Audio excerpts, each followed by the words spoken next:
Je développe l'histoire de Lazare. La Bible dit dans Jean 11, 34, et il dit, où l'avez-vous mis? Seigneur, lui répondit-il, viens, viens et vois. Dis avec moi, viens et vois. Allez, je vais te le dire. Écoute-moi. Maintenant, tu vas regarder un peu les sépulcres. On change d'image. Tu vas regarder un peu les sépulcres comme le cœur. Nous avons l'habitude de dire Motema sa sanduku. Regarde les sépulcres comme le cœur. Les sépulcres, c'est la chose qui renferme de secrets. C'est que nous ne devons pas voir. Et les cœurs aussi renferment de secrets, de choses que nous ne devons pas voir. Lorsque Jésus demande à Marie et Marthe, où l'avez-vous mis? Ils disent, viens et vois. C'est une invitation que celui qui veut la délivrance, que celui qui veut vivre un miracle, doit faire à son Dieu. Mais écoutez, beaucoup l'invitent dans leurs problèmes. Seigneur, j'ai un souci, viens. Seigneur, je suis malade, viens. Seigneur, rien ne marche, viens. Seigneur, tout est bloqué, viens. Si je commence à faire circuler mon micro ici, j'entendrai des sujets de prière. D'autres vont me faire rire. D'autres vont m'étonner. D'autres aussi vont affermir ma foi. Parce que chacun est venu avec son souci, avec son problème. Mais souvent nous nous arrêtons à dire, viens régler mon problème. Viens régler mon souci. Ce n'est pas une mauvaise chose. Je ne suis pas le pasteur qui condamne ceux qui viennent prier pour leurs problèmes. Parce que moi aussi dans ma vie, j'ai prié pour mes problèmes. J'ai trouvé des solutions. Je me suis mis à genoux, j'ai demandé à Dieu des choses et Dieu a accompli des choses. Mais regardez, Dieu est un Dieu de dimension. Vous trois, vous pouvez venir? Venez s'il vous plaît. Alignez-vous ici, derrière. Voilà, merci. Considérez ces hommes comme de dimension. Ok? Quand je dis Seigneur, viens dans ma maladie. Le Seigneur vient dans sa miséricorde, dans sa grâce, il règle cette maladie. Seigneur, viens, j'ai un cancer. Il vient aussi, il peut régler ça. Si vous voyez des païens, vous voyez ceux qui sont entrés à la cité Bethel une seule fois, la toute première fois, ils vivent leur miracle. Ils ne sont pas baptisés. Parfois, ils n'ont même pas donné leur vie à Jésus. Parfois, ils sortent, ils viennent d'autres religions. Il y en a qui sont musulmanes, qui sont entrés ici pour la première fois et qui vivent leur miracle. C'est possible d'arriver ici, demander à Dieu et l'Éternel vient là. Écoute, l'Éternel n'avancera pas jusqu'ici. Considérez que lui c'est les cœurs, la profondeur de l'homme. La profondeur, ta profondeur c'est les cœurs. Okay? L'Éternel n'arrivera pas jusqu'ici si tu ne l'invites pas. Il n'arrive pas. Il règle ton problème, il te guérit. Il règle ton problème de cancer, il te guérit. Ton mari avait fui la maison, il rentre à la maison, il te fait des bisous. Mais moi je conseille d'inviter Dieu pas seulement dans son problème, pas seulement dans sa maladie. Je conseille que tu invites Dieu au-delà de la maladie, au-delà de ton souci, que tu l'invites dans le cœur. Le cœur. Il doit arriver là. Marie et Marthe disent, viens et vois. Viens. Il faut le faire venir. Fais-le venir jusqu'ici, jusque dans le cœur. Pourquoi? Je te donne 3 choses. Ok? Quand il vient dans le cœur, premièrement, il te décharge. Il décharge. Il dit avec moi, il me décharge. Je sens une bonne atmosphère quand tu le dis. Dis, il me décharge. Dis, Jésus-Christ me décharge. Écoute-moi. Il dit, vous qui êtes fatigués et chargés, venez. Je vous donnerai quoi? Le repos. Écoute-moi. Ah Seigneur, j'ai conclu et je sais à 100% j'ai raison.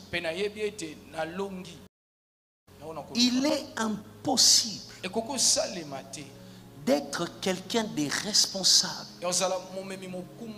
et de ne pas avoir un cœur chargé. Impossible. Il n'y a que les bébés, les fous et les irresponsables qui ont de cœur sans charge. Dès que tu commences dans ta vie à être sérieux, ton cœur sera chargé.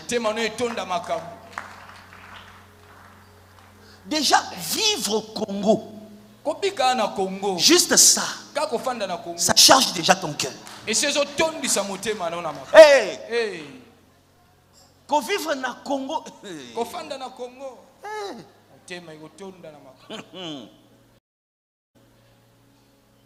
Maintenant, en dehors du Congo, sortir de la famille où toi tu es sorti là, on rajoute ta famille. Charge, dis avec moi charge. Charge. Kumba. On quitte la famille. On va dans ta tribu. Dis avec moi charge. Charge. Si j'ai raison, dis charge. Charge. Maintenant, quand tu commences à avoir des rêves, t'as là. Charge. Hey. Charge. Les rêves. Ceux qui ont des rêves ont de cœur chargé. Parce que le monde n'est pas compatible à ce que toi tu rêves. Ton rêve n'est pas compatible à ton environnement. Que tu veux ou pas, tu vas recevoir un coup. Ton cœur va recevoir un coup. Et puis, quand tu deviens ambitieux, il faut nakoma mutu. Ngana kosuka place papa sukate. Ngai mama na biso na kosuka lokola yete. Ngai fona kende liboso. Dès que tu commences à être ambitieux, charge. Donc, quand Jésus dit vous qui êtes chargés là, c'est vous. Vous avez des rêves. Vous croyez en l'avenir. Vous croyez à la richesse. Vous croyez à la grandeur. Vous croyez à la possibilité. Vous croyez à beaucoup de choses. Le cœur est frappé.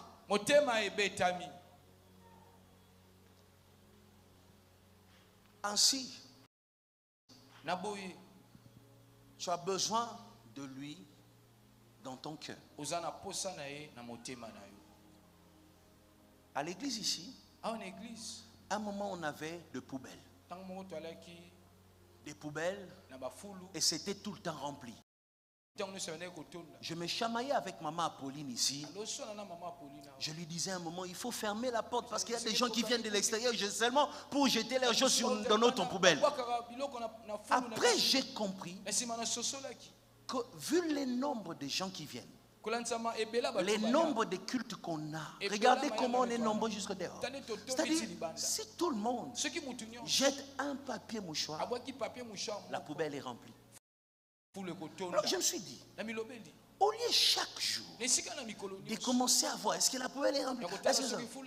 J'ai signé un contrat avec une entreprise qui vient vider les poubelles.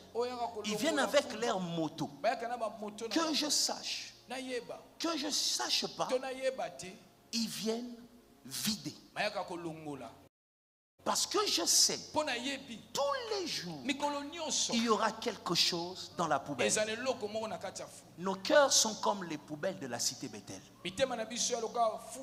Chaque jour, il y aura quelque chose. Un combat, une jalousie, une méchanceté, un rêve qui n'est pas accompli, une déception, une trahison. Alors il te faut un contrat avec une entreprise qui peut enlever ça. Et je te propose de signer avec Jésus. Est-ce que tu reçois? Est-ce que tu reçois?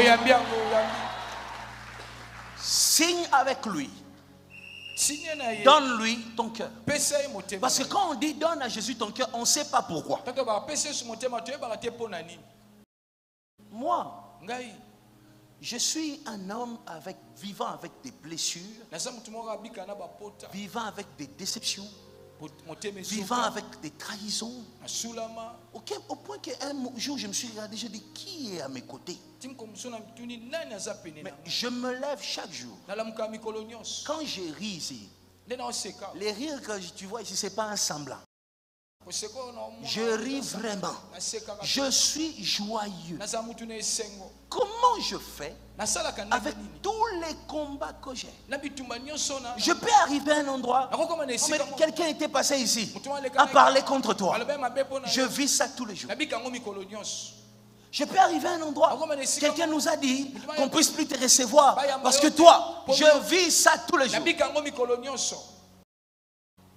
Mais comment je fais pour me lever, te prêcher, croire que demain, mon ministère sera encore meilleur? Pourquoi? J'ai signé un contrat avec quelqu'un. Chaque nuit, chaque soir, après chaque saison, il vient vider mon cœur. Il vient me décharger. Quand je me lève le matin, je crois que Jésus-Christ est sauveur. Je crois que Jésus-Christ est fidèle. Avant 18 h, il fera un miracle dans ma vie. Je parle à celui qui a des responsabilités. Tu as besoin de donner à Dieu ton cœur. Sinon, tu vas mourir d'un AVC. Le monde te charge. La méchanceté te charge. Les échecs au quotidien te chargent. Il te faut un service. Chaque nuit quand tu dors, ils enlèvent.